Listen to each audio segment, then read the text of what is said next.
I learned how to make introductions from John Ruhlin, how to make them properly, I should say. The last introduction he ever made, it was between me and Will Guidara, of Unreasonable Hospitality, who was just on the podcast not too long ago. In fact, we recorded that while John was still alive. And Will said something that really hit home. We were talking before, so we were getting to know each other a little bit. And he said, John Ruhlin, you can't help but be friends with him. He doesn't allow you not to be friends with him.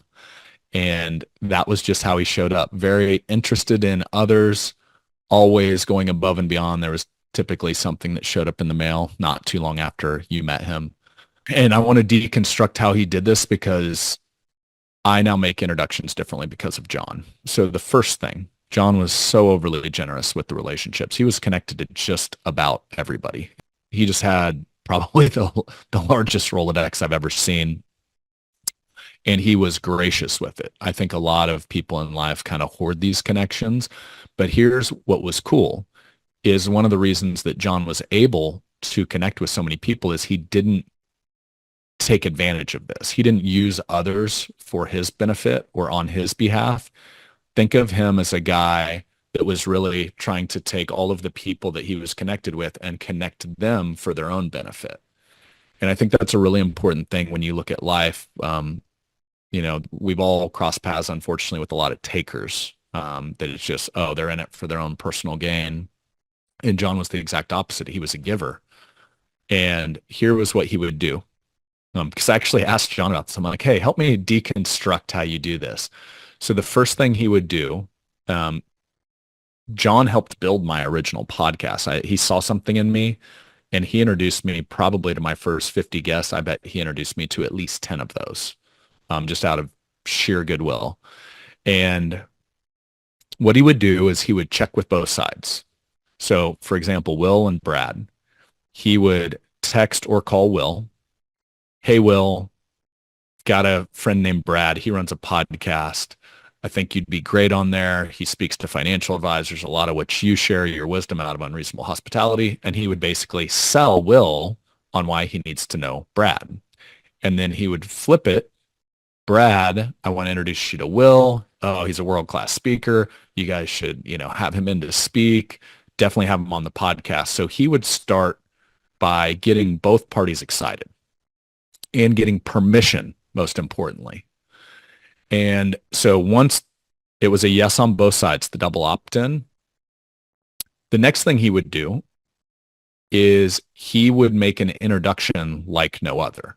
And I've got a lot of really cool friends that are very giving people that make introductions. And I'll tell you, there's a massive difference between a quick email of like, Will meet Brad, Brad meet Will, you guys should connect, or a text, something like that.